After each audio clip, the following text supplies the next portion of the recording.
This is a place where few travellers dare to tread. A place that's been locked in bloody conflict for more than 20 years.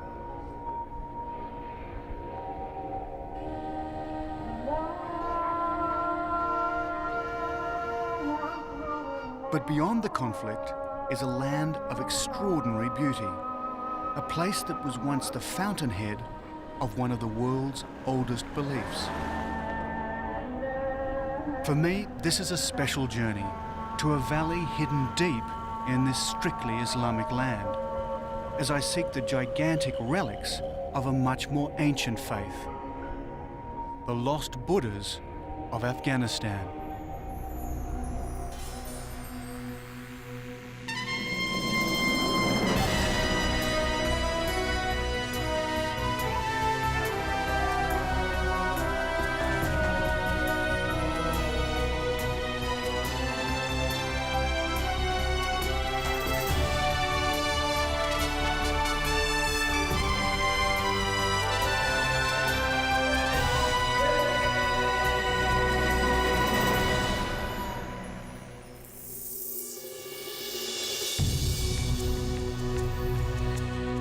This is a picture of Afghanistan you've probably never seen.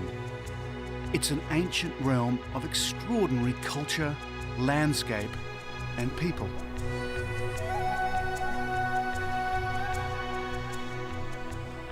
My name is David Adams. I'm a photojournalist who specialises in travelling to the ends of the earth. And that's one of the reasons I'm here. Because hidden away in the remote Bamiyan Valley are one of the unknown wonders of the world. Some of the oldest images of the Buddha. Gigantic statues which few Westerners have ever seen. This was the place I remembered, a country torn apart by war.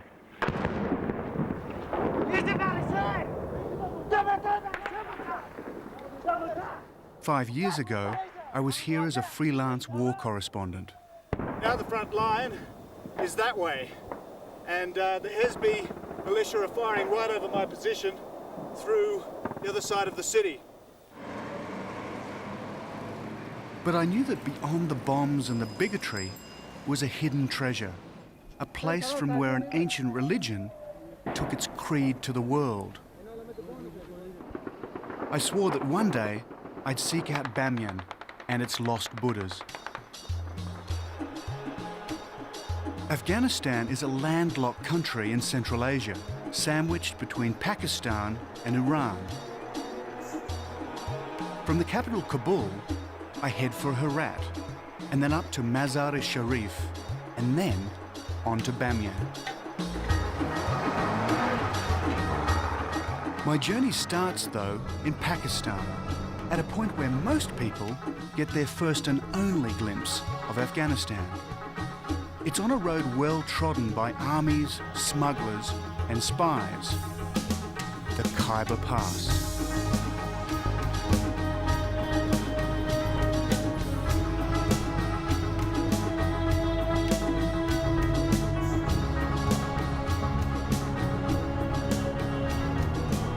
A bus takes me on the first leg of my journey, and for the first 40 miles, we pass through the tribal area, a region run by autonomous chieftains. As a Westerner, I must take an armed guard because kidnapping and banditry are rife here.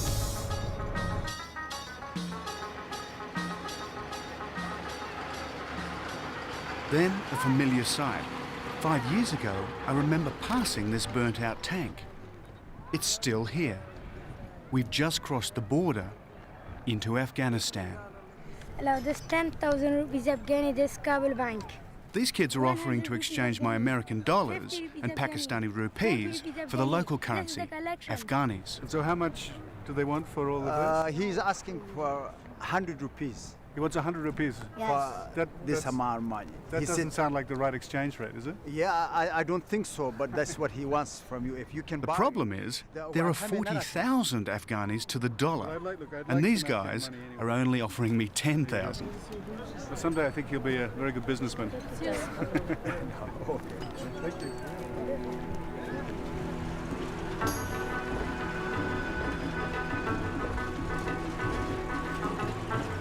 After being so pleasantly fleeced by the kids, I hire an old Russian army jeep at the border. With it comes my driver Aziz and the man who'd be my guide, Abdul.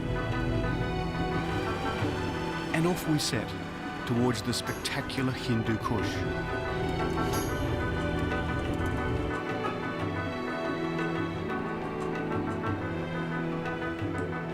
Slowly the road snakes towards Kabul, and as we go, it brings back a terrible sense of déjà vu. The last time I travelled up this road, it was controlled by the warlords of the Mujahideen, and there were checkpoints all the way along it, each one extracting a toll. If you refused to pay it, it could have cost you your life.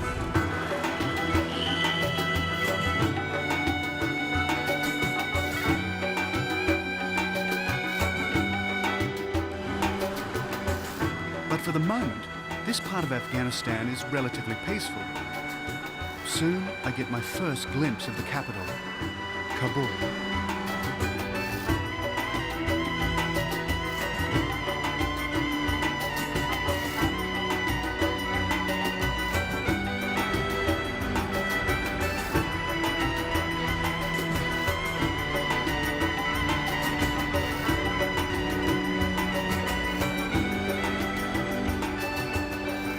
You don't have to go far to see evidence of war. Everywhere, there's rubble. We film discreetly. Photography of humans is officially banned in Afghanistan. And because this is a country suffering from trade sanctions, Westerners aren't that popular. The people got no food to eat. Some of them, they are deprived from basic human needs. So of course they are not happy, and of course they are part of it. They are blaming the Western countries. So they feel totally abandoned by Yeah, the of course. international The community. people say we didn't commit any crime. Why they have to impose sanctions on us? In Kabul, the law only allows foreigners to stay in one hotel, and one hotel alone, the Continental. It's an ugly building, not improved by the ravages of war.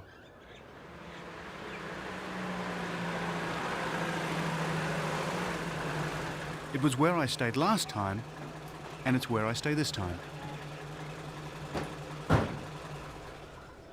And what a lineup. One of the great tenets of Islam is that all visitors must be honoured, Hello. How are you? Good to see you. whatever their country Hi, how are or you? religion. Good. Hello. Hello. How are you? Salam alaikum. Hello. Nice to meet you.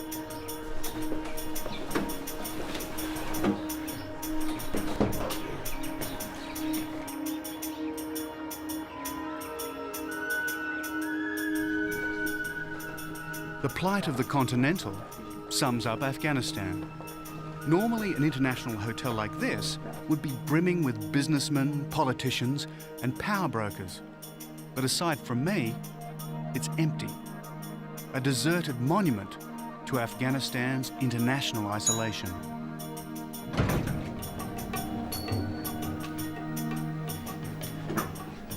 After years of shelling, many of the windows are still covered in plastic. There's a shortage of glass. And I'm glad that I wasn't here when these rounds hit.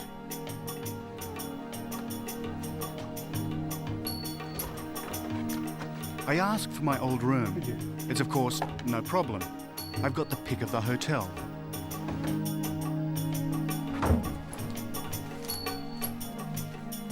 Great. Thank you very much. Thank you, sir. That's great. Thank you very much. And it's still got the best view in town.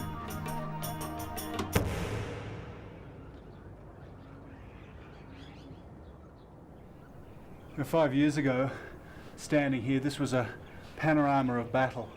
With tanks over on that far hill, all the way through the city was just gunfire, and then from outside, rockets would come in and just lob into the city. It was just incredible to see it at peace. It's something I couldn't quite imagine 5 years ago.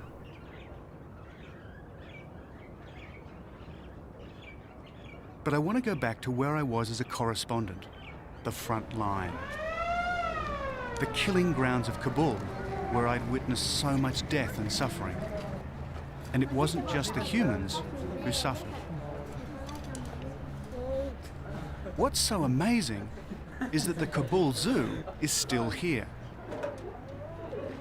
Even more surprising, so are some of the animals, and in surprisingly good condition too, since they were creatures caught in the crossfire.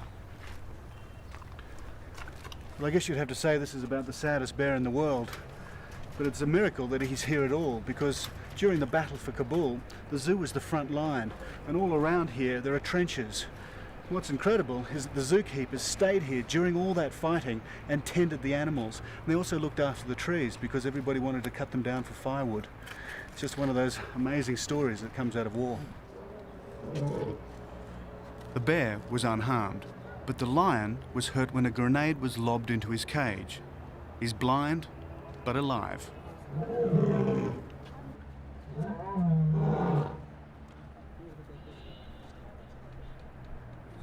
It's here that I first encountered the Islamic warriors whose leaders control this country, the Taliban. They couldn't look less like the fierce champions of Islam demonized in the Western media. And in a place where photography is rigidly policed, they're naturally enough intrigued by my camera.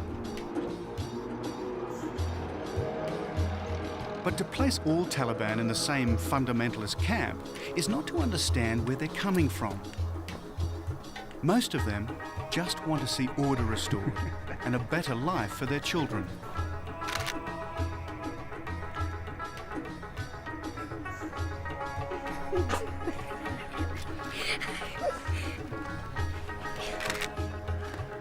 Imagine being a kid growing up with this as your playground. A lot of this has been demined and a lot of the unexploded bombs been taken out. A lot of children lose their legs just having fun.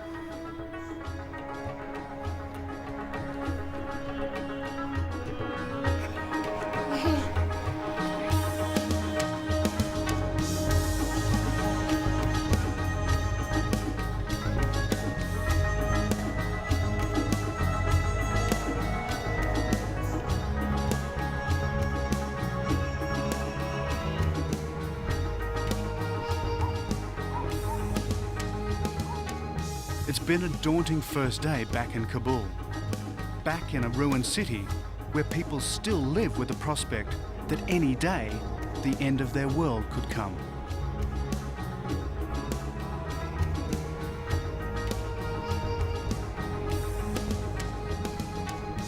I've been invited here to take photos. Yet this is a country where under the Taliban's Islamic code, there are severe restrictions on taking photographs. Tomorrow, I get a permit. But as I was to discover, getting the permit is one thing, making it work, quite another.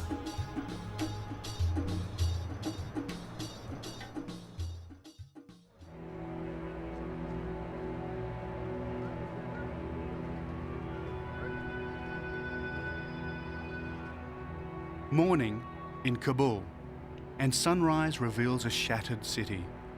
20 years of fighting has taken a terrible toll on the Afghan capital. This was once the Shah's mausoleum, and this was the old royal palace. Today, they're little more than rubble. But with Shahs and emperors long gone, shepherds run their sheep in the royal grounds.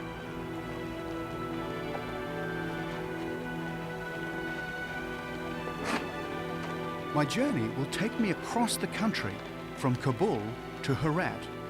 But before I leave, I need permission from the Ministry of Information to travel to the great Buddhas of Bamiyan. And for that, I'll have to wait. And all the time, I'm being watched. The Taliban are everywhere. You can tell them by their black turbans. The word Taliban means religious student. And at the religious school, or the madrasa, they learn the Quran by rote, all 114 chapters of it. By doing this, they hope to interpret Islamic law in a pure, uncontaminated way. Or that's the theory. As a force for change, the Taliban have only been around since 1996. Even so, their rules for living are based on an 8th century text. It determines everything they do, even whether or not I can take photographs. But time is running short if I want to get to the Bamiyan Buddhas. There's still no word from the ministry, so it's time to do a bit of public relations. If an army marches on its stomach, let's see if I can appeal to the Talibans. Hidden in a back street is a kitchen, and I love cooking pasta. Well, what I'm going to cook for the Afghans around here is what's called puttanesca, and it's an Italian pasta. First thing we do is cut up lovely fresh tomatoes. But be warned, they're often fertilized with human waste, so wash them very carefully. There's actually a very funny story about a guy who was wanting to smuggle opium out of Afghanistan, and to hide the smell, he actually put the opium down underneath a truckload of onions. Of course, he gets to the border and he gets arrested for smuggling onions, because you're not allowed to take onions out of Afghanistan. They didn't care about the opium. By now, I'm acquiring quite an audience. The sight of a Westerner cooking for Afghans must be strange indeed. And that is puttanesca, Afghan style. See, I'm very hungry. If you pass that round. Oh, thank you. Oh, thanks a lot. Now, for the moment of truth. Well, I'm very pleased. Oh, it's very delicious. I think Afghans are just very polite. Oh, no. Fortunately, one of my okay, guests is from the Ministry of Information. I like it. You like pasta? Maybe he can put a good word in for us. He obviously likes my cooking, but what about Abdul? It's nice. Do you like it? Yeah, but no, so I think you... Did you forget salt? No, but it's got capers and anchovies. They're very salty. Can I use some ketchup? So he wants to put salt and ketchup on it. Okay, I don't think I'm going to change the culinary tastes of Afghanistan in one meal, but, you know, we can but try. Well, it seems to have worked. In the morning, I'm summoned to meet Mr. Fayaz Mohammed Fayaz, Taliban head of information. And as spokesman for the Minister of Foreign Affairs, he's a powerful man indeed. Maybe he can grant me permission to see the Buddhas. We are very happy that with the formation of Islamic Emirate of Afghanistan, from the very beginning, has brought security or stability to the country. But Mr. Fayaz is also a religious scholar and a strict adherent of Quranic law. So on the one hand, his law forbids the depiction of any human image. On the other, he wants to rebuild tourism and promote Afghanistan to the world. That's his dilemma. He doesn't want to be filmed, but to get his message out, he has to be. And what do you want the outside world most to understand about the administration here in Afghanistan? We have put an end to the anarchy, to the civil war in the country, and with that, not only the tourists, but even the journalists could freely visit all corners of the country, and they could succeed to go wherever they wanted, and they could succeed, visited many places. And that includes us. We get the go-ahead. Ironically, to celebrate the good news, Abdul takes Mr. Fayaz's photograph with my Polaroid camera. So we can go where we like and film who we like? Well, not exactly. What Mr. Fayaz neglects to tell us is that we're still not allowed to film people in towns. Nor does he warn us that he has no control over the most powerful government agency in Afghanistan, the dreaded Ministry for the Promotion of Virtue and the Prevention of Vice. The spies of these religious police are everywhere, invisible but always present. So all filming must be done very discreetly. Now, we've been given a permit to film in Afghanistan, the first film crew to be allowed to do so by the Taliban government. The problem is, we're not allowed to film anybody. We can only film the country and buildings. So doing this, walking openly in the street and filming, is very much against the law. I could be arrested and our cameras could be taken away and smashed. So as you can appreciate, this is not going to be an easy film to make.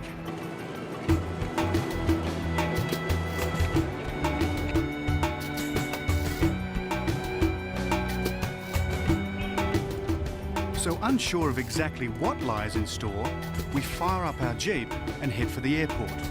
Our destination? Herat. Once one of the greatest centres of learning in Asia, it was also where one of the greatest spy games was played out.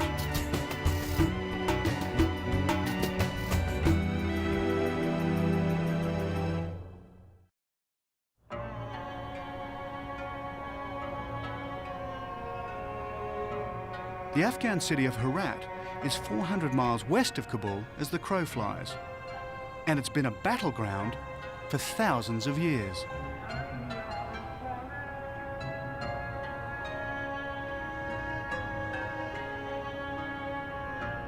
In its day, it was one of the greatest centres of culture and learning in medieval Asia. The city is on Afghanistan's western border with Iran. From here, I'll head northeast towards Mazar-e-Sharif before I go to Bamiyan. And once more, I'm faced with delays.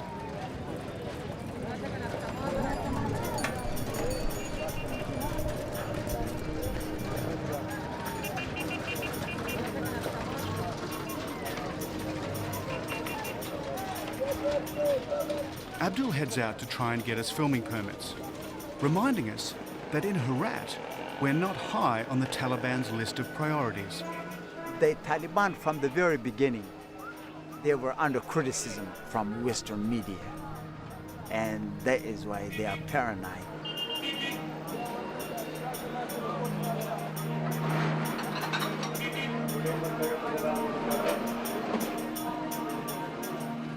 Abdul is trying to find the local Taliban commander, the only man who can give us the nod. It seems Kabul's ministerial writ doesn't extend to Herat. So while Abdul haggles, I wait in a restaurant specialising in boiled sheep's brains.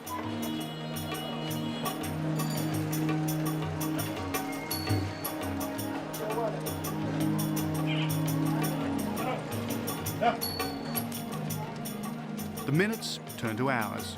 My day has been a write-off.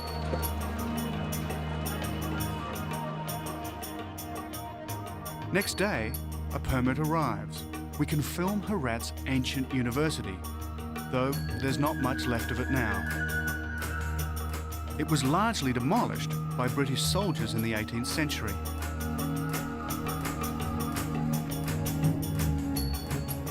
Earthquakes and war destroyed the rest, but miraculously, the minarets remain. Not even Russian shells managed to fell them.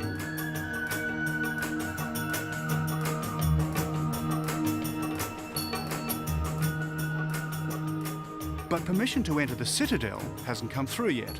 So to fill in time, I explore a local antique shop. Hello. Hello, how are you? Very Good morning. You have a fantastic shop here. Thank you. Just look it. Thank you very Just much. look it. Okay. Big shop, many things. Okay. Maybe glass, silver, copper. Just look it. Just look it.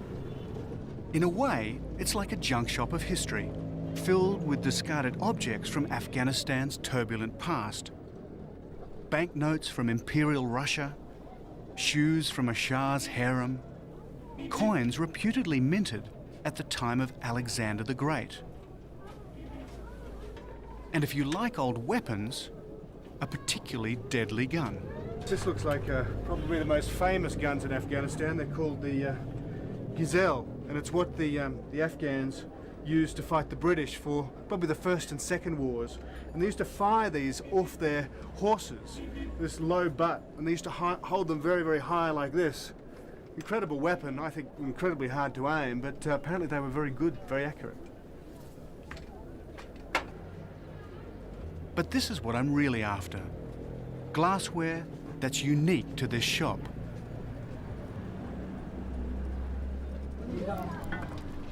Just out the back is a kiln where the same family's been making it to the same formula for centuries. And their method? Well, it's a closely guarded secret, handed down from generation to generation. And even with sanctions, they have no shortage of buyers. In fact, they've just got another. 2 pieces, $1. 2 pieces, $1.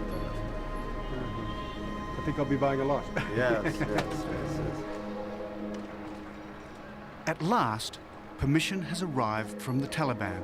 I can film in the Great Citadel. I must say I'm surprised. This is a military base, and pictures would be of strategic interest to an enemy. Yet they let us film. But on one condition. Every person must be removed before we enter.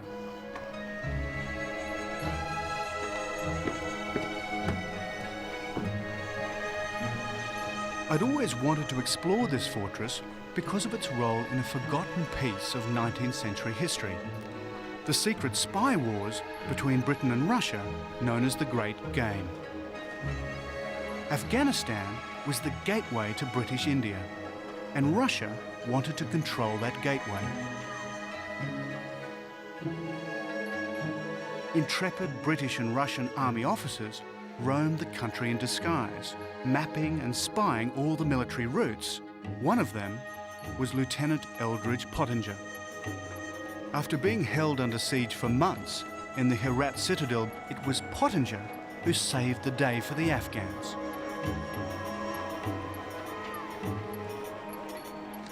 Finally, the Persians began to breach the walls, and the Afghans on this side seemed everything was lost. The Grand Vizier sat down in the dust. He was going to give up. But Pottinger grabbed him by the scruff of the neck and marched him towards the invading Persians with his sword waving in the air. This absolutely terrified the Persians. They all fell back, and then the Afghans within the fort followed them out, and they saved the city. Incredible story.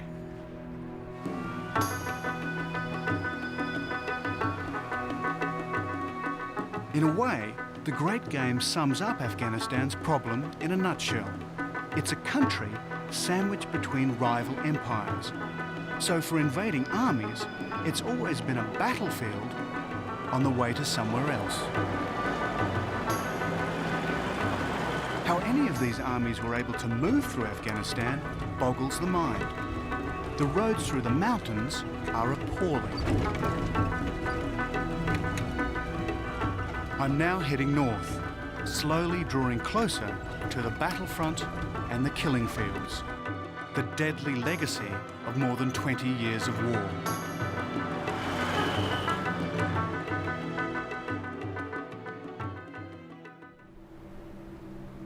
The center of Afghanistan is one of the bleakest wildernesses in Asia. Everything here is influenced by one chilling fact. They've been fighting not for 20 years, but for 2,000 years. For Afghanistan has always been a land of invasion, rival warlords, and violence. Beautiful little castle, that. And you see them all up and down these valleys. They defend every strategic position. The trouble is, when you're traveling in Afghanistan, you've got to be really careful if you want to go and explore one, because they're covered in minefields from both the Russian time and also from the Civil War. We're now deep in the mountains of central Afghanistan, on the road to Mazar-e-Sharif, the last major stop before the front line. I hope that we don't cause them any problems by coming here, but we had to really... The killing fields, though, extend all the way to the outskirts of the city. This is landmine country. the drought in Afghanistan, many places in Afghanistan. And if that isn't enough, there's another scourge. A terrible drought has forced these people out of the nearby mountains into this place, an abandoned barracks in the middle of a battlefield.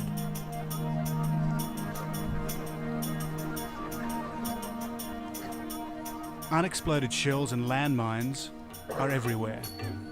The human toll extracted by starvation and explosion is terrible.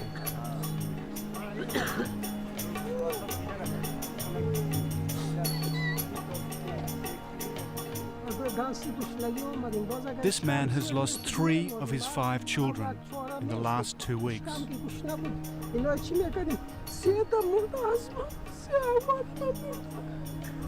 He complained from Hungary, from drought. Does he have enough to eat now? Still not enough. Still, they are hungry.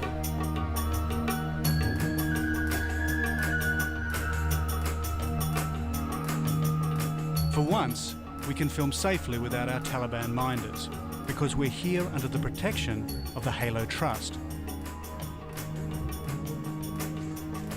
These guys are the miracle workers who destroy the unexploded shells and landmines. How long has it taken to collect just these? Is this over some months or weeks? Yeah, But a series. a series. A series is what. It's as he says, in 3 days we collected all of 3 these. days? 3 days. Yeah. That's incredible. So every 3 days you find this many Yeah, in yeah, these fields? absolutely.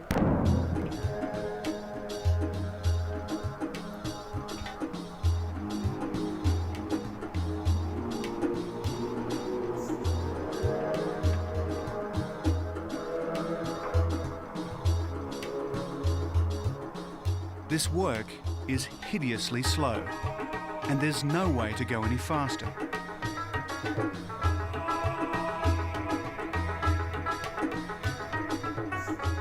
If you hurry this process, you make mistakes. And mistakes lead to a single result: death.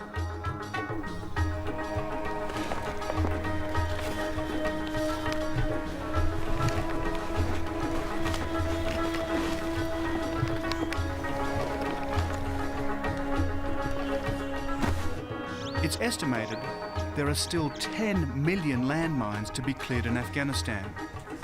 Every day, someone, somewhere, treads on one. Bashir Khan here has just found a landmine, and that's one of thousands yet to be dug up on this hillside.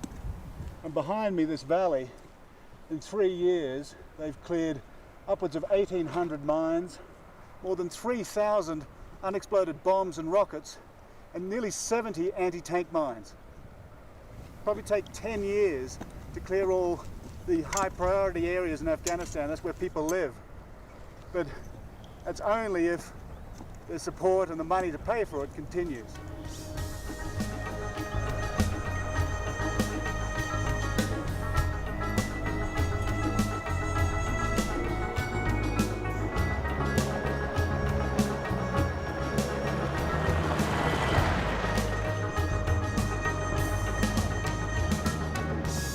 At last, after 2 days' torturous drive, we make it into Mazar-e-Sharif.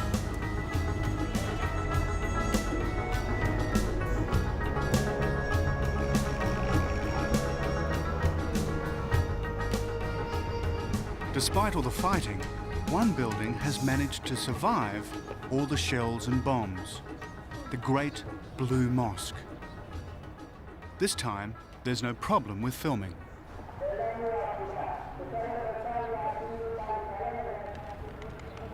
Of course, the same rules apply here. No photography of human faces. So the Taliban clear everybody out of the mosque.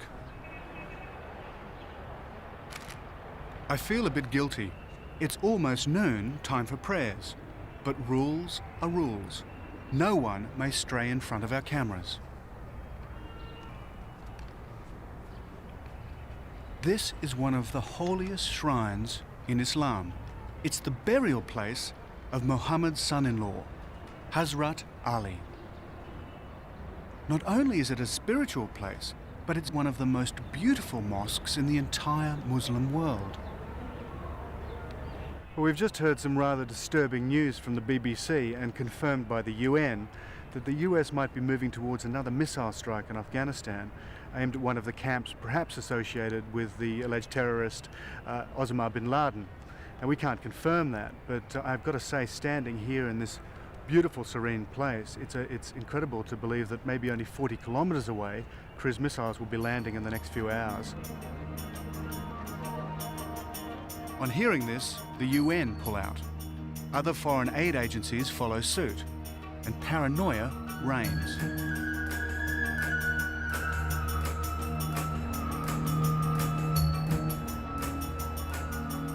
All we can do is wait.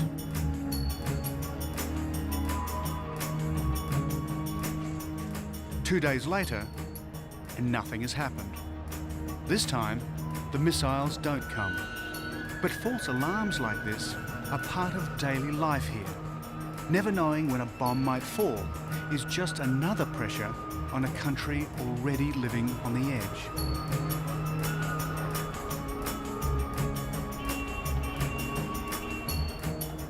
With the crisis seemingly past, the paranoia subsides. And I want to visit the ruins of one of the oldest cities on Earth. We just heard, we got permission.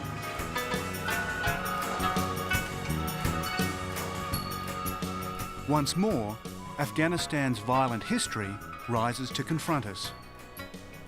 This time, the timeline is 3,000 years. This is Balkh, once called the mother of all cities, though it also could be called the mother of all cemeteries.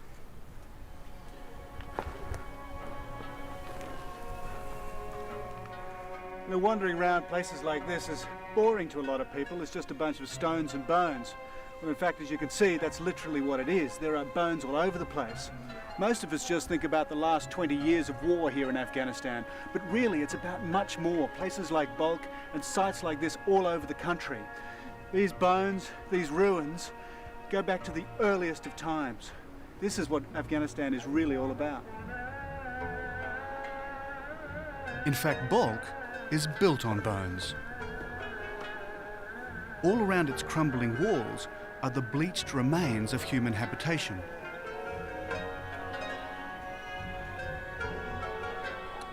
Every time the city was sacked, what was left of the population simply rebuilt it. If anything sums up Afghanistan's violent history, it's Balkh. Over 3,000 years, it's been sacked an almost unbelievable 700 times. Is it any wonder that the Afghans are crying out for peace? Peace is a very important thing. It's not an ordinary thing. You see, everything comes from peace. Now, if you got peace, you will have school. If you got peace, you can work. If you got peace, I mean, you don't have to travel from one place to another to be a refugee.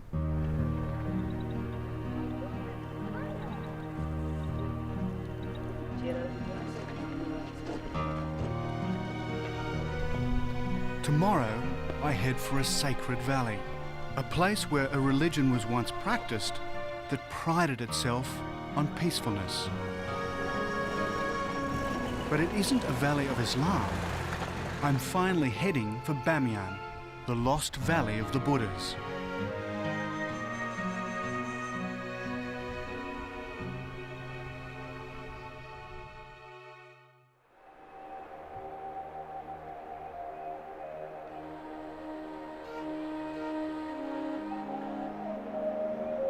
It's autumn in Afghanistan, and when I first set eyes on the Bamiyan Valley, I'm astounded by its beauty.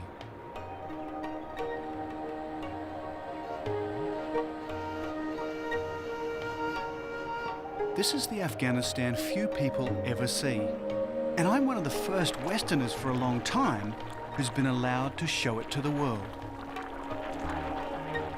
The last sector of my journey has taken me from Mazar-e-Sharif into the heart of the Hindu Kush.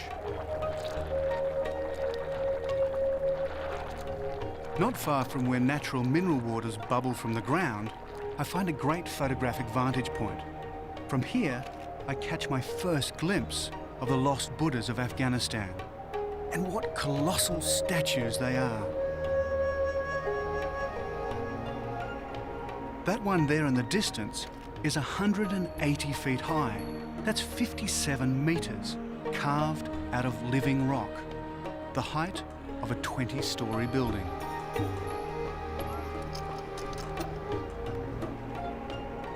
But I want to get much closer. For that, I need permission. So I climb the Bamiyan citadel and ask the Taliban.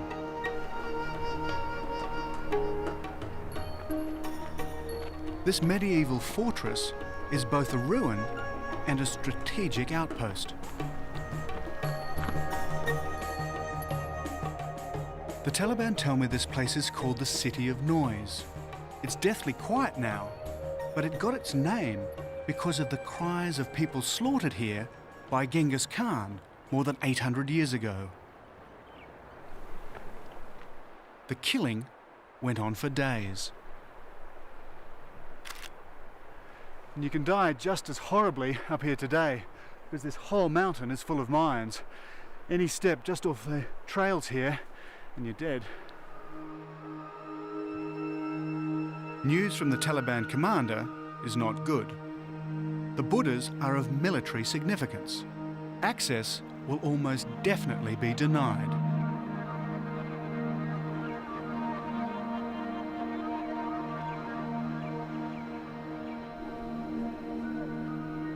While Abdul keeps up the pressure, we stay in the local village. These are the Hazara people, and I'm told the Taliban would rather we didn't have much contact with them.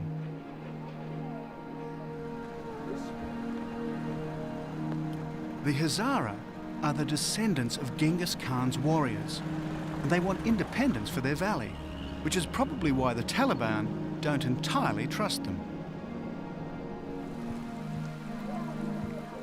At the moment, there's an uneasy truce between the Taliban and the Hazara.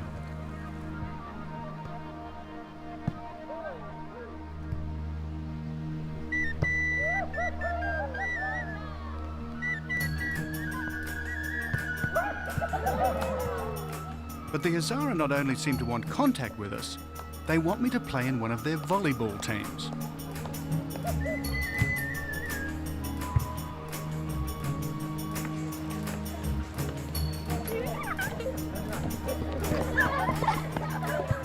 We film discreetly. Officially, the Taliban has banned all sports in Afghanistan. Well, obviously, no one told the Hazara.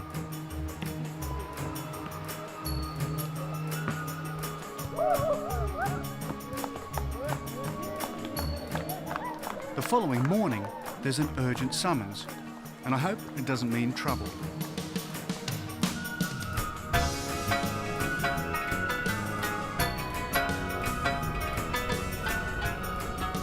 It doesn't. If we leave this second, I can see the Buddhas.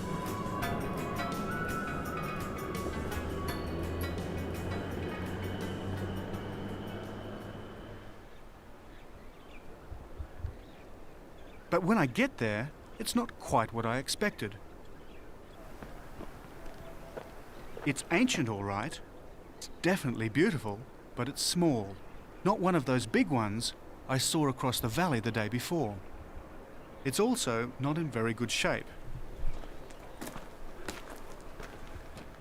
But the irony is, the very nature of this sculpture was the cause of its destruction, because Muslims abhor the worship of idols. And so from about the 7th century, Muslim pilgrims coming through this valley simply obeyed their religion. And this is the result. But there's an even greater irony. Buddhism was also a religion that abhorred idols. Over 2,000 years ago, the Buddha was represented by a symbol, usually a footprint or a wheel. But then a great change in Buddhism took place, and it took place right here. The kings who ruled Bamiyan launched a new, humanized form of Buddhism by turning the Buddha into a recognizable man. So the Bamiyan Buddhas are not only some of the biggest, they are some of the oldest in the world. But for me, they're so tantalizingly near, and yet so frustratingly far away.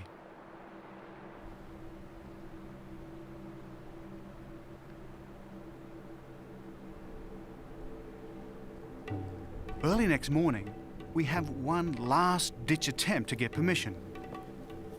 And miraculously, it works. The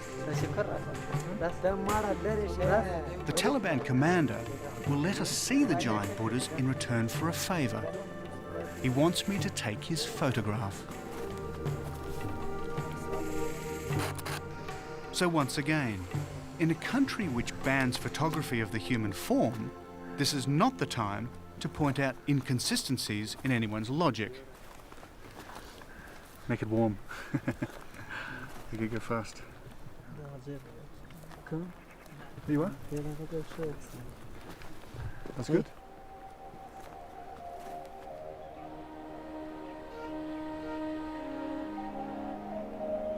So at last, I get my chance to explore the Buddhas.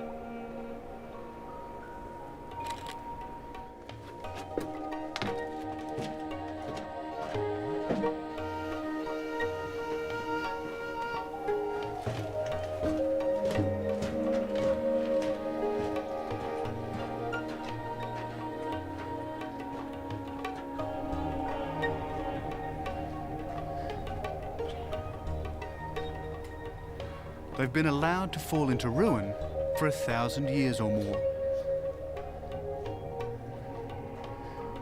But nevertheless, this is one of the most amazing places I've been to anywhere. This is an incredible rabbit warren.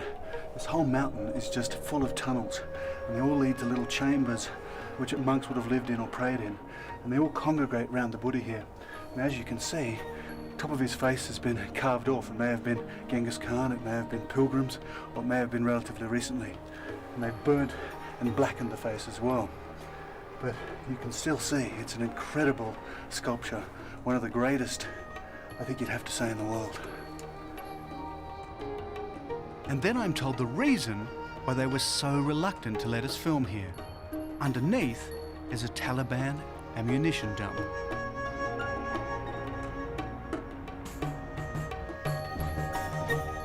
I'm only allowed a few minutes, but it's all I need. Suddenly, the frustrations and delays are long forgotten. Just think, this is the place where the Buddha in human form was taken to the world.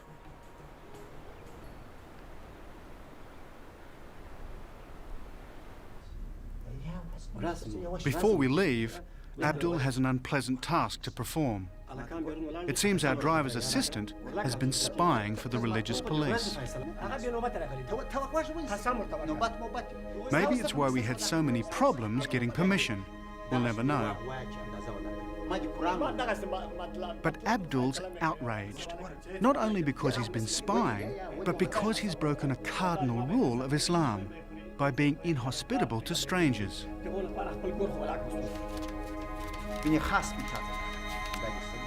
We pay him out and head for the border. Okay. Thank you. See you later.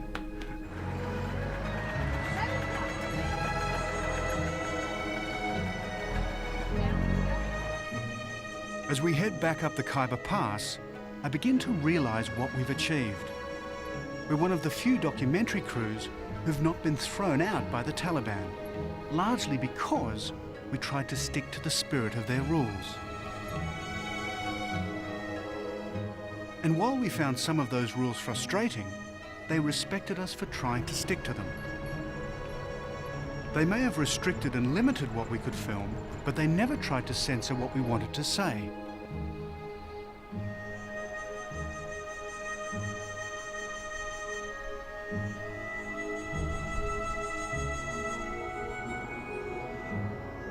So as I pass the burnt-out tank yet again, I wonder if it'll still be here the next time I pass this way. I also wonder what other secrets lie hidden in this troubled but beautiful land. A land longing to shed its embattled image as it tries to emerge from isolation at the ends of the earth.